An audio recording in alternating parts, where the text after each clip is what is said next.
السلام علیکم جی، میں مختار حسن ہوں اور میرے ساتھ ہارون الرشید صاحب موجود ہیں۔ آج پھر اڈیالہ جیل کے اندر عمران خان کی بہنیں بیٹھی رہیں اور بشرا بی بی کی خصوصی طور پر فیملی جو ہے وہ انتظار کرتی رہی، کیونکہ 2 دن پہلے بشرا بی بی صاحبہ کا وہ آپریشن ہوا اور ان کو ہسپتال سے منتقل کر دیا گیا تھا اڈیالہ جیل، تو ان کی بھی ملاقات نہیں کروائی گئی۔ ہارون الرشید صاحب ہمارے ساتھ موجود ہیں، ان سے بات کریں گے۔ سر، 2 دن پہلے ملاقات ہوئی بشرا بی بی کی فیملی کی 1 گھنٹہ، لیکن آج وہ پھر امید لے کے گئے تھے کیونکہ حالت چیک کرنی تھی، پوچھنا تھا ان سے کہ ان کی طبیعت اب کیسی ہے، لیکن ان کی ملاقات بھی آج پھر نہیں کروائی گئی۔ وہ تو دیکھیں ان کے ہمشیرہ نے جو کیا تھا نا، ٹویٹر پہ میسیج دیا تھا، تو مجھے اسی وقت محسوس ہوا تھا کہ ان کی ملاقات اب نہیں ہو سکے گی۔ دیکھیے، وہ جو لوگ جن کے پاس اقتدار ہے وہ مکمل اطاعت چاہتے ہیں، وہ چاہتے ہیں کہ ہم ظلم کریں اور آپ بولیں نہیں، عام قیدیوں کے حقوق غصب کریں، ان کا علاج نہ کرائیں، عمران خان کے ان کے بچوں سے بات نہ کرائیں، جو کچھ بھی ہم کریں اس پہ کوئی رد عمل نہیں ہونے چاہیے۔ تو ظاہر ہے وہ جیسے اس نے کہا فاطمہ بھٹو نے کہ قیدیوں کے حقوق ہوتے ہیں، یعنی وہ ان کے رشتہ داروں سے ملاقات، وکلاء سے ملاقات، ان کی صحت کا خیال رکھنا، ان کو کھانے کے لیے کچھ ڈھنگ کے لیے ملے، تو اس پہ کیا اظہار افسوس ہی کیا جا سکتا ہے۔ اور یہ کوئی پہلا تجربہ نہیں ہے، پوری انسانی تاریخ اس سے بھری پڑی ہے کہ حکمران جب اقتدار کے خمار اور نشے میں ہوتے ہیں وہ سمجھتے ہیں جو چاہتے ہیں وہ کر سکتے ہیں، بعد میں ہر ایک کو اس کا نتیجہ بھگتنا پڑتا ہے، ہر ایک نے بھگتا ہے۔ ایوب خان نے بھگتا ہے، مشرف نے بھگتا ہے، ضیاء الحق نے بھگتا ہے، بھٹو نے بھگتا ہے، نواز شریف نے بھگتا ہے، بے نظیر نے بھگتا ہے، زرداری نے بھگتا ہے۔ زرداری کی حالت تو یہ ہے کہ میرا خیال ہے اس کی صدارت بھی جائے گی، اس سے زیادہ تفصیل میں عرض نہیں کر سکتا، لیکن میرا خیال ہے اس کی صدارت بھی جائے گی۔ اور دیکھیے حالت اس کی خراب ہے، صحت اس کی اتنی بری طرح تباہ ہو چکی ہے، لیکن یہ اقتدار کا خمار ایسا ہے کہ اس میں ہوش و حواس کام نہیں کرتے۔ سر یہ بتائیے گا، آج پھر جو ہے وہ عمران خان کی بہنیں، تینوں بہنیں فیکٹری ناکہ پہ بیٹھی رہیں، اور شروع میں تو ان کے ساتھ 15-20 بندے تھے، لیکن بعد میں تھوڑا سا جب پتہ چلا سختی کم ہے تو 150 سے 200 بندہ ان کے ساتھ بیٹھا رہا۔ آج پھر جب ابھی میں یہاں پہنچوں آپ کے پاس تو اس ٹائم انہوں نے دھرنا ختم کر دیا، ملاقات آج پھر نہیں کروائی گئی۔ یہ حکومت یا یہ جو پی ٹی آئی ہے یہ اس ٹائم کیا کر رہی ہے؟ حکومت ملاقات نہیں ہونے دے رہی اور پی ٹی آئی کو ایسی اسٹریٹجی نہیں بنا پا رہی جس سے عمران خان کی صحت کا ان سے ملاقات ہو سکے۔ لیکن اس اسٹریٹجی کا تو بارہا یہ نقطہ میں اب دہراتے تھک گیا ہوں کہ جب طاقت کے 3-4 مراکز ہوں گے، یعنی علیمہ خان ہیں، ادھر سہیل آفریدی ہیں، سہیل آفریدی کا تو خیر ایک سمپل نقطہ نظر ہے کہ جو خان کہے گا میں کروں گا، اچکزئی صاحب ہیں، علامہ ناصر عباس ہیں، وہ تو خیر ان کے ساتھ ہی ہیں، اور بیرسٹر گوہر ہیں۔ جب تک ان میں خود یکسوئی نہیں ہوگی کسی اسٹریٹجی پہ، یہ لوگ بیٹھتے کیوں نہیں، آپس میں بات کیوں نہیں کرتے، ان کو کیا مرض لاحق ہے؟ یعنی یہ آپس میں بات نہیں کر سکتے اگر، تو باقی یہ کیا کریں گے؟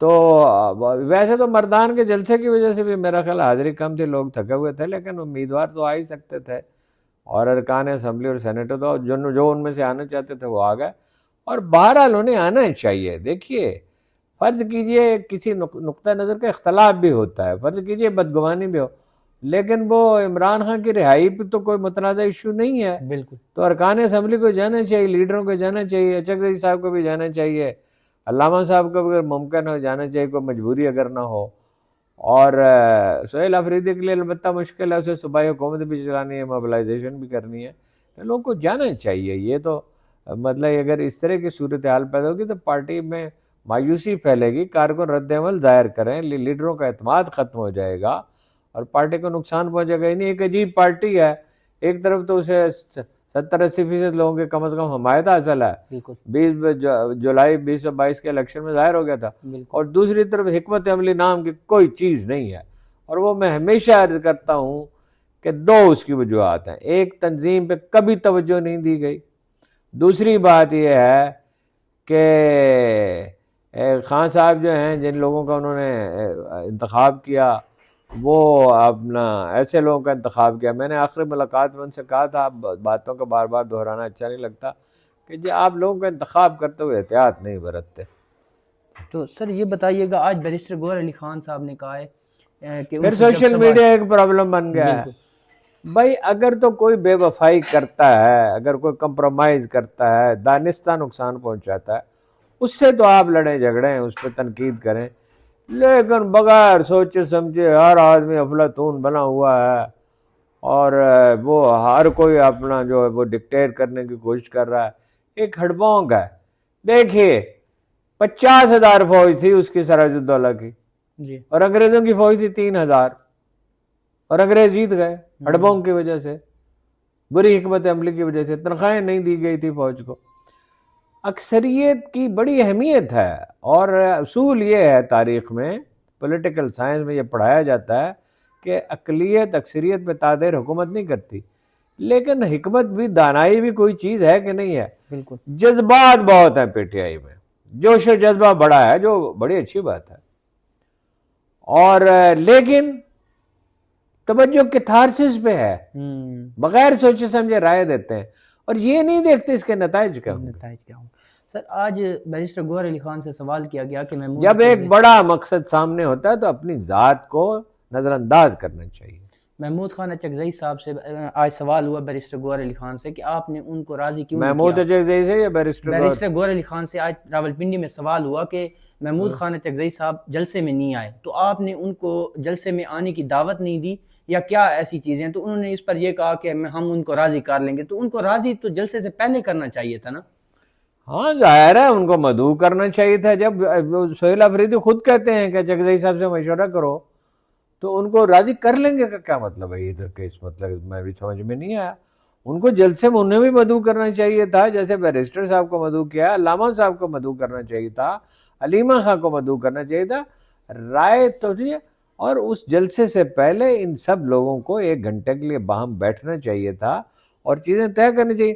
جب لوگ پبلکلی ایک دوسرے سے یہ اختلاف کریں گے تو کون مطلب لوگوں میں ظاہر ہے اس سے مایوسی اور پراگندہ خیالی پیدا ہوگی۔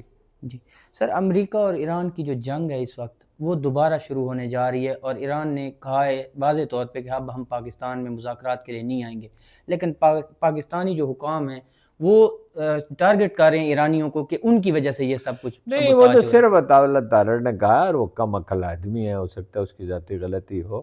پاکستان ایران کو ٹارگٹ نہیں کرے گا، اور جنگ کوئی ضروری نہیں ہے ہو، ابھی آج کی رات باقی ہے، اور امریکہ کے مفاد میں ہے صلح۔ امریکہ کے مفاد میں جنگ نہیں ہے، صرف اسرائیل چاہتا ہے کہ جنگ ہوتی رہے۔ عربوں کے مفاد میں صلح ہے، یورپ کے مفاد میں صلح ہے، ایران کے سب پڑوسیوں کے مفاد میں یہ ہے کہ صلح ہو۔ جاپان کی انڈسٹری نہیں چل سکتی، انڈیا کے نہیں چل سکتی، چین کو پرابلمز ہوں گے، ساری دنیا کو مسائل ہوں گے، اس لیے یہ نہیں کہا جا سکتا کہ جنگ شروع ہونے والی ہے۔ ابھی دیکھنا ہوگا کہ اگر جنگ شروع ہوئی تو بڑی بدقسمتی ہوگی۔ لیکن ٹرمپ کے اگر ہم ساتھ دیکھیں بیانات تو وہ کہتے ہیں میں دوبارہ بمباری شروع کر دوں گا۔ وہ یہ بھی کہتے ہیں کہ بڑی جلدی صلح ہو جائے گی اور بڑی اچھی صلح ہوگی، دونوں باتیں کرتے ہیں۔ دونوں باتیں کرتے ہیں۔ اور سر یہ بتائیے گا ان سارے سرکمسٹانسز میں چین کا کیا کردار ہے، اور چین کیا کر رہا ہے، کیا سوچ رہا ہے سر؟ دیکھیے اس میں ایک بڑا اچھا پروگرام فرید زکریا نے کیا ہے، جس نے 1 ہفتہ وہاں گزارا ہے۔ وہ اس کا خلاصہ یہ ہے، جو اس نے ایک لمبی گفتگو کی، کہ چینی جنگ نہیں چاہتے، ٹھیک ہے سر۔ چینی ایک روایتی سپر پاور کا رول بھی نہیں چاہتے، چینی دنیا پہ غلبہ نہیں چاہتے، وہ اپنی معاشی تعمیر نو چاہتے ہیں، وہ دنیا میں امن چاہتے ہیں۔ 90 ممالک میں انہوں نے انویسٹمنٹ کر رکھی ہے، دنیا کی 70% الیکٹرانک گاڑیاں وہ بنا رہے ہیں، دنیا کی 60% بیٹریاں وہ بنا رہے ہیں، دنیا کی 80% جو سولر انرجی ہے وہ بنا رہے ہیں۔ ان کی ساری توجہ معیشت پر ہے، اور ایسا لگتا ہے کہ چینی جو ہے وہ اس سچویشن سے وجہ سے، انہوں نے کورونا سے فائدہ اٹھایا تھا کہ انہوں نے دھڑا دھڑ 8 ارب انسانوں کے لیے 7 ارب کے لیے دوائیاں بنانی شروع کر دی تھی۔ تو وہ اپنی ساری توجہ اقتصادی ترقی پہ مرکوز رکھیں گے، کوشش وہ یہ کریں گے کہ صلح ہو۔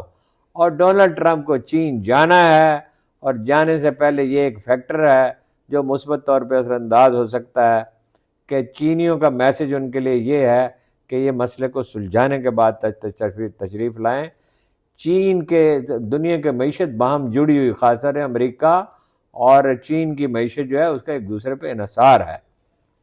چین ان کا قرض خواہ ہے، مقروض نہیں، قرض ان کو قرض دیتا ہے، اور وہ جو ہے یعنی چین کے بغیر امریکی معیشت جو ہے اس کو چین کو بھی نقصان پہنچے گا، لیکن چین کے پاس آپشنز ہیں.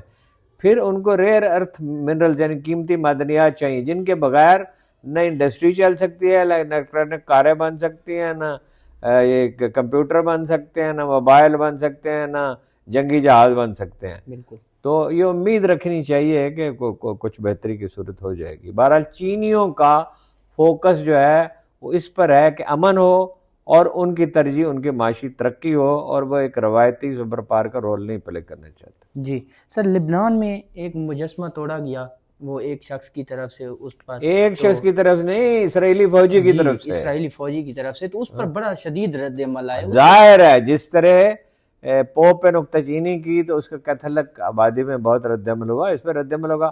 دیکھیے نا، یہ تو جیسے عیسائیوں کے لیے، مسیحی آبادی کے لیے یہ ایسے ہی ہے، کیتھولکس کے لیے خاص طور پہ، اور سارے تمام مسیحی آبادی کے لیے. وہ اللہ کے جلیل القدر پیغمبر تھے، اور وہ مجسمہ وہ بناتے ہیں. ہمارے نزدیک تو ہم تو مجسمے نہیں بناتے، لیکن وہ بناتے ہیں، اور وہ مجسمہ وہ ہے جس میں جناب والا کو یعنی پھانسی کے تختے پہ دکھایا گیا ہے. تو اس کی توہین اور تذلیل سے بڑا شدید رد عمل ہوگا، اور اس سے یہ اندازہ ہوتا ہے کہ کیسی وحشت سوار ہے. اسی لیے دنیا بھر میں تمام لوگ اب یہ کہہ رہے ہیں کہ یہ اسرائیلیوں پہ پاگل، صہیونیوں پہ پاگل پن سوار ہے، اور یہ دنیا کے امن کو برباد کرنے کے لیے تلے ہوئے. اور بہت سے مبصرین اب یہ کہہ رہے ہیں کہ سب سے بڑے تخریب کار یہ ہیں، سب سے بڑے دہشت گرد یہ ہیں. یعنی جناب عیسیٰ علیہ السلام کے مجسمے کو کی توہین کرنے کی کیا ضرورت اس کو پیش آئی تھی؟ یہ وہ سبق ہے جو وہ اپنی نئی نسل کو پڑھا رہے ہیں، اور اس کا نتیجہ تباہی کے سوا کبھی نہیں نکل. جو ہٹلر کا انجام ہوا، جو مسولینی کا انجام ہوا، جو ہر ایسے شخص کا انجام ہوتا ہے جس پہ پاگل پن سوار ہو جاتا ہے، تو انجام اسرائیل کا خراب ہے، ظاہر ہے. سر، روس کا کوئی کردار ہوگا ان مذاکرات کو لے کے، یا روس کا ظاہر ہے کردار ہے، سب سے اہم کردار چین کا ہے.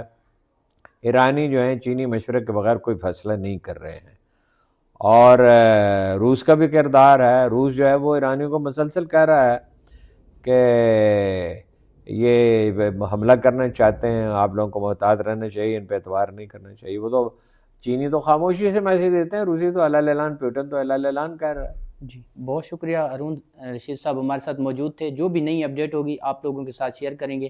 ابھی تک اجازت دیجیے. اللہ حافظ.